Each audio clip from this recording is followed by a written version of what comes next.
Hello friends, welcome to our channel. Hope you are doing well. So let's start with the topic evolution of corporate governance in Indian context. अभी तक हम लोगों ने corporate governance in international context की study की, जिसमें हम लोगों ने वेरियस कमेटीज़ जैसे कि ग्रीनबरी रिपोर्ट, हेम्पल रिपोर्ट, कैडबरी कमेटीज़ की स्टडी की।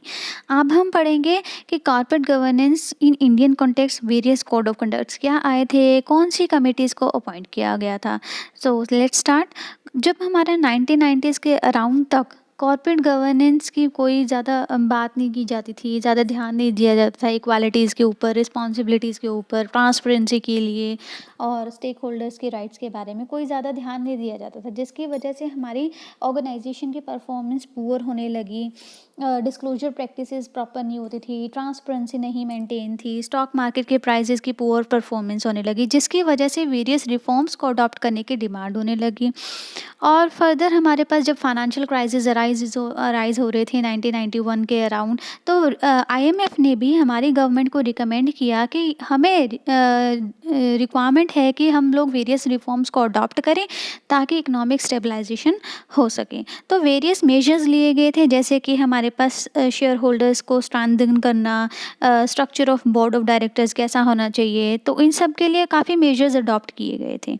So moving further, various committees भी बनाई गई थी, वेरियस कोड ऑफ कंडक्ट्स भी बनाए गए थे, जैसे कि CII code, Kumar Mangalam Birla committee, report of task force, Naresh Chandra committee, Narayana Murthy committee, J Irani committee reports. तो आज हम पढ़ेंगे सीआईआई कोड। अब सीआईआई का मतलब क्या है? Confederation of Indian industry. ये एक तरह की हमारी नॉन प्रॉफिट और नॉन गवर्नमेंट ऑर्गेनाइजेशन है, जो ये एक तरह की हमारी पहली इंस्टीट्यूशनल इंडस्ट्री है इंडिया में, जो कि फाउंड हुई थी 1985 में। इसका हेड क्वार्टर है न्यू दिल्ली में और प्रेजेंट प्रेसिडेंट है यहाँ पर विक्रम किर्लोस्कर। वेरियस इन्होंने इनिशिएटिव्स लिए in the field of corporate governance, ताकि इकोनॉमिक स्टेबलाइजेशन पॉसिबल हो सके, ऑर्गेनाइजेशन अच्छे से रन कर सके। Moving further, confederation of Indian industry 1996 के अराउंड इन्होंने वेरियस रिकमेंडेशंस दी।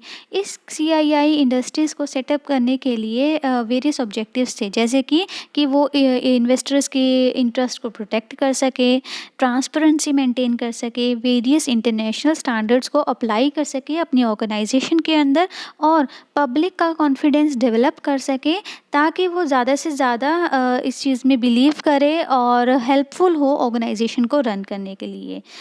मूविंग फर्दर, इन्होंने वेरियस रिकमेंडेशंस दी थी, जैसे कि फर्स्ट है आपके पास कि there is no need to adopt two tier German board. Two tier German जो हमारा मॉडल था, उसमें हमें बात की गई थी कि 2 टायर बोर्ड होता है। 2 टायर बोर्ड में, कि 2 टायर बोर्ड में है था हमारे पास एक सुपरवाइजरी बोर्ड और एक हमारे पास मैनेजरियल बोर्ड। पर इन्होंने बोला कि अगर हमें यहाँ पर अप्लाई करना है तो ज़रूरी नहीं है कि हमें 2 टायर बोर्ड ही अप्लाई हो। अगर हमारे पास सिंगल बोर्ड है और वो अच्छे से परफॉर्मेंस दे रहा है, तो वो भी पॉसिबल है कि शेयर होल्डर्स की वेल्थ को, शेयर होल्डर के इंटरेस्ट को मैक्सिमाइज करने में हेल्पफुल रहे। नेक्स्ट उन्होंने बोला कि जो बोर्ड मीटिंग होगी 1 साल में 6 बार तो होनी ही होनी चाहिए, at the interval of 2 month, कि मैक्स एटलीस्ट 6 बार तो हो। इससे ज़्यादा हो जाए तो कोई दिक्कत नहीं, पर 6 बार होना तो ज़रूरी है। नेक्स्ट उन्होंने बोला कि जो कंपनीज जिनका टर्नओवर 100 करोड़ या इससे ज़्यादा है, उन्हें प्रोफेशनल्स को अपॉइंट करना पड़ेगा अपनी ऑर्गेनाइजेशन के अंदर। प्रोफेशनल्स मीन्स जिन्हें अकाउंट्स की प्रॉपर नॉलेज हो, जिन्हें फाइनेंस की प्रॉपर नॉलेज हो, और इंडिपेंडेंट नॉन एग्जीक्यूटिव डायरेक्टर्स को भी अपॉइंट करना मस्ट है।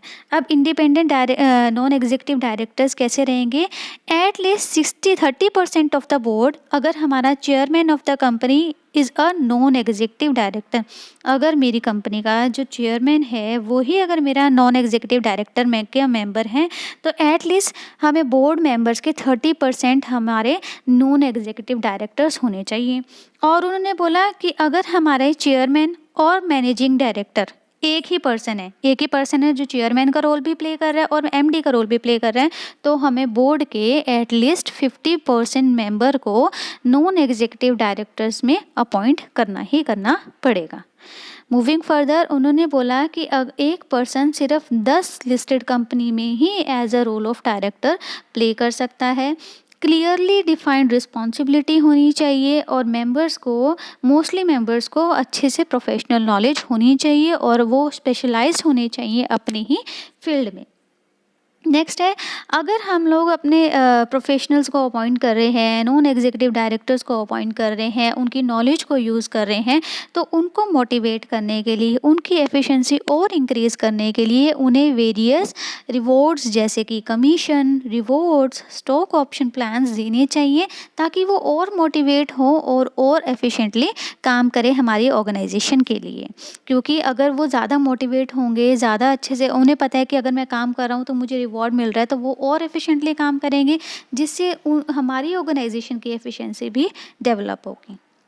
नेक्स्ट, अगर हमें रीअपॉइंट करना है अपने मेंबर ऑफ बोर्ड्स को, तो हमें ध्यान देना चाहिए कि उनकी प्रीवियस अटेंडेंस कैसी है, क्या उन्होंने मीटिंग्स अटेंड की, कैसी उनकी परफॉर्मेंस है, कितना टाइम वो एक्टिव रोल प्ले किया उन्होंने। तो अगर उन्होंने बोला कि अगर वो 50% या उससे ज़्यादा प्रेजेंट नहीं है पिछले टर्म में या पिछले साल में, अगर वो 50% या 50% से ज़्यादा प्रेजेंट नहीं है ऑर्गेनाइजेशन में, तो उन्हें अपॉइंट नहीं करना। क्योंकि हमें पता है कि वो पिछले साल प्रेजेंट ही नहीं रहे, 50% से कम उनकी अटेंडेंस है, तो वो इस साल और ज़्यादा कम रहेंगे। ऑब्वियसली हम उन पर ट्रस्ट कैसे कर सकते हैं कि वो और अच्छा काम करेंगे। तो इसीलिए रूल आया कि उन्हें दोबारा से अपॉइंट नहीं किया जाएगा। नेक्स्ट है आपके पास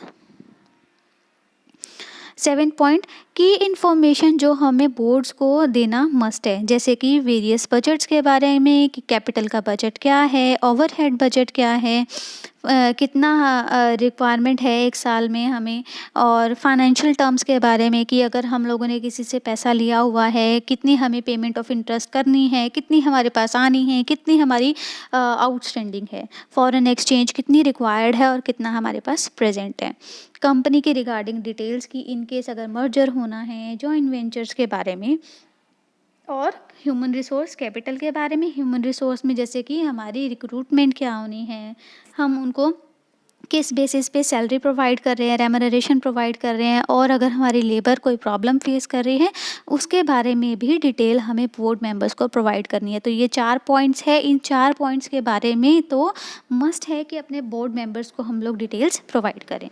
next, companies that default fix deposit, अगर हमारी कुछ कंपनी है जिनसे हम डील कर रहे हैं, या जो अगर हमारी फ़िक्स डिपॉजिट में कुछ डिफ़ॉल्ट करती हैं, तो उन्हें दोबारा से परमिट नहीं किया जाएगा डिपॉजिट एक्सेप्ट करने के लिए, इंटर कॉर्पोरेट लोन्स प्रोवाइड करने के लिए दोबारा से नहीं उन्हें एक्सेप्ट किया जाता जब तक वो अपनी इमेज दोबारा से अच्छी नहीं कर देते।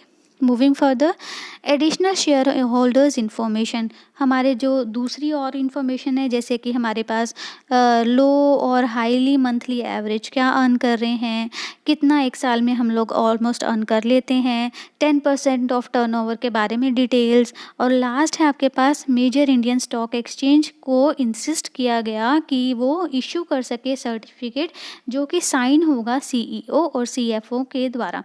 मतलब अगर हमारी कंपनीज रजिस्टर हैं किसी स्टॉक एक्सचेंज में, तो उन्हें बोला गया कि उन कंपनीज को बोला जाए कि वो सर्टिफिकेट पर साइन करके हमें मेंशन करके दे कि वो अपनी कंपनी के बारे में फेयर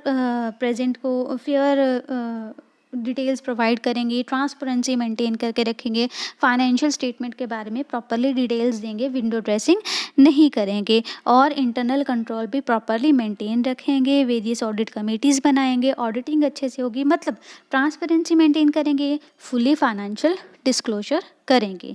उन्हें बोला गया कि उन्हीं के CEO CFO के द्वारा ये सर्टिफिकेट्स पे साइन करके इशू कर देना चाहिए, ताकि हमारे पास प्रूफ हो कि उन्होंने ये साइन किया है, और अगर वो इन केस आगे कोई प्रॉब्लम क्रिएट करते हैं, अच्छे से परफॉर्मेंस नहीं देते, तो हम उनके ऊपर ऑब्जेक्शन उठा सके या कोई भी स्टेप ले सकें। तो ये सारी आपके पास रिकमेंडेशंस थी जो हमारी CII ने प्रोवाइड की थी, जिनको वो कंपनीज़ को फॉलो करना मस्ट था। तो hope you like it. Please like, share and subscribe. Have a good day.